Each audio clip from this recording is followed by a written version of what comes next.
आज आप सब जानेंगे वर्ष 2024 पौष मास कृष्ण पक्ष में सफला एकादशी का व्रत कब धारण किया जा रहा है।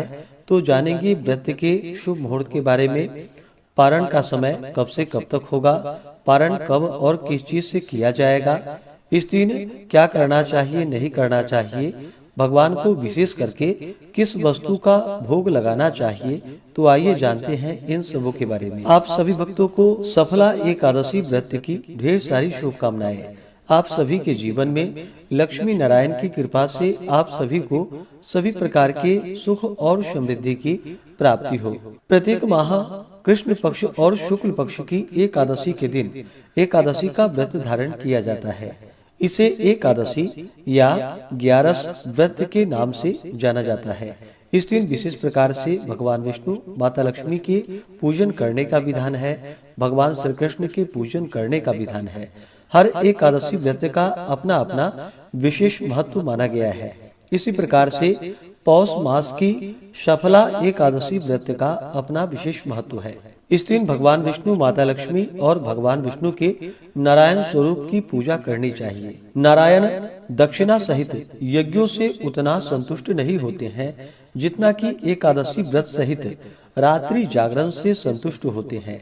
जिस प्रकार देवताओं में विष्णु, मनुष्यों में ब्राह्मण, नागों में शेषनाग, पक्षियों में गरुड़ श्रेष्ठ है, उसी प्रकार व्रतों में एकादशी व्रत श्रेष्ठ माना गया है। यह व्रत जो कि पाप नाशक व्रत है, सभी प्रकार के दुष्कर्मों से छुटकारा देने वाली है।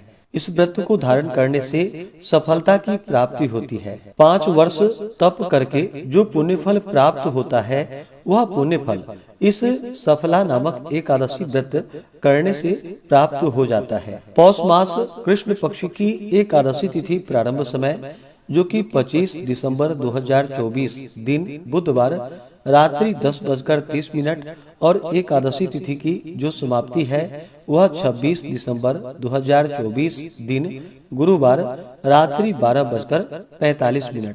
तो हमें शुद्ध रूप से व्रत के लिए जो समय प्राप्त हो रहा है, तो सभी भक्तजन 26 दिसंबर 2024 दिन गुरुवार को व्रत को धारण करेंगे।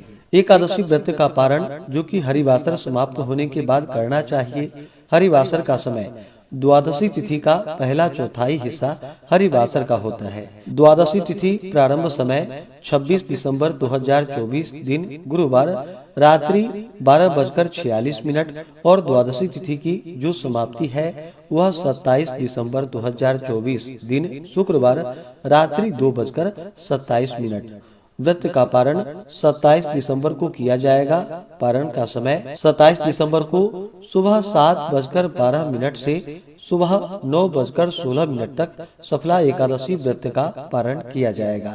इस व्रत का पारण गोमयेन पारणम यानी कि गाय के गोबर से व्रत का पारण है। यह संभव ना हो पाए तो आप जल, फल या तुलसी दल से व्रत का पारण करें।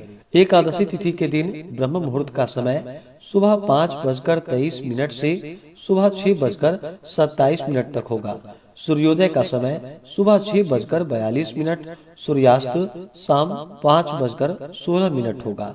राहु काल का समय 26 दिसंबर को दोपहर 1:18 से दोपहर 2:37 तक होगा और 27 दिसंबर को सुबह 10:39 से सुबह 11:59 तक होगा।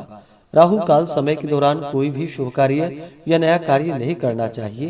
यह लाभकारी नहीं होता है, इस बात का ध्यान रखें। योग जो कि 26 दिसंबर को सुकर्मा योग होगा रात्रि 10:24 तक। उसके बाद धृति योग होगा। नक्षत्र स्वाति शाम 6:09 तक। उसके बाद विशाखा नक्षत्र होगा। इस दिन पूरे विधि विधान के साथ भगवान विष्णु, माता लक्ष्मी और भगवान विष्णु के नारायण स्वरूप की पूजा करनी चाहिए। एकादशी माता का पूजन करना चाहिए। व्रती को दशमी के दिन से ही व्रत में नियमों का पालन करना चाहिए। दशमी तिथि के दिन सूर्यास्त होने से पहले सात्विक आहार ग्रहण करें। रात्रि में एकादशी व्रत का स्मरण करते हुए भगवान विष्णु के नामों का स्मरण करते हुए सोना चाहिए कि सुबह उठ करके नित्य क्रियाओं से निवृत्त होकर के स्नान आदि करके शुद्ध वस्त्र धारण करके भगवान सूर्य देव को अर्घ्य प्रदान करें। उसके बाद व्रती को व्रत के लिए संकल्प लेना चाहिए। भगवान विष्णु से प्रार्थना करनी चाहिए कि हे भगवान विष्णु, आज मैं सफला एकादशी का व्रत धारण करने जा रहा हूँ या करने जा रही हूँ।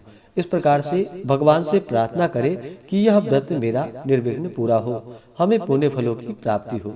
इस प्रकार से भगवान से प्रार्थना करें। आपके मन में जो भी इच्छा हो, जो भी कामना हो, वह भगवान विष्णु से कहें। और इस दिन रात्रि उपवास रह करके, जो उपवास नहीं रह पाते हैं, जिनका स्वास्थ्य सही ना हो, तो आप एक समय फलाहार ग्रहण करके व्रत को धारण करें। इस दिन भगवान का सुबह और शाम के वक्त पूरे विधि विधान के साथ पूजन करें। इस दिन भगवान का जो कि गंध पुष्प धूप दीप आदि से पूजन करें। विशेष करके भगवान विष्णु को इस दिन नारियल, नींबू, अनार, सुपारी, लवंग आदि अर्पित करें। खास करके इस दिन नैवेद्य में जो कि गुड़ तथा तिल मिश्रित भगवान को भोग अवश्य ही लगाए और उसे प्रसाद के रूप में ग्रहण भी करना चाहिए। इससे अनंत फलों की प्राप्ति होती है। नैवेद्य आदि का भोग लगा करके जल से आचमनी करवाएं। मुख शुद्धि के लिए पान पत्र, सुपारी, लौंग, इलायची के साथ में अर्पित करें। भगवान विष्णु को अक्षत नहीं चढ़ाया जाता है। अक्षत की जगह उन्हें काले तिल अर्पित करें। जब भी पूजन करते हो तो उन्हें काले तिल चढ़ाएं। यह संभव ना हो तो आप सफेद तिल भी अर्पित करें। और तुलसी पत्र भगवान को अवश्य ही चढ़ाएं। बिना तुलसी पत्र के इनका पूजन मान्य नहीं होता है। और नैवेद्य का भी भोग लगाते हैं तो उस समय तुलसी दल डाल करके ही भगवान को भोग लगानी चाहिए। इससे भगवान विष्णु अति प्रसन्न होते हैं। इस प्रकार से इस दिन भगवान का सुबह शाम के वक्त पूजन करें। रात्रि जागरण करते हुए एकादशी के दिन समय को व्यतीत करें और द्वादशी की सुबह उठ करके स्नान करके शुद्ध वस्त्र धारण करके भगवान का पूजन आरती कर ले। इसके बाद ब्राह्मणों को भोजन करवाएं। ब्राह्मणों को दान और दक्षिणा दे और फिर समय के अनुसार व्रत का पारण करना चाहिए। व्रती को व्रत के दौरान किसी के ऊपर क्रोध नहीं करनी चाहिए। अपने मन में किसी के प्रति ईर्षा या द्वेष का भाव नहीं लाना चाहिए। ब्रह्मचर्य का पालन करते हुए रहना चाहिए। व्रत के दौरान ओम नमो भगवते वासुदेवाय या श्री कृष्ण गोविंद हरे मुरारी आदि मंत्रों का जप करना चाहिए।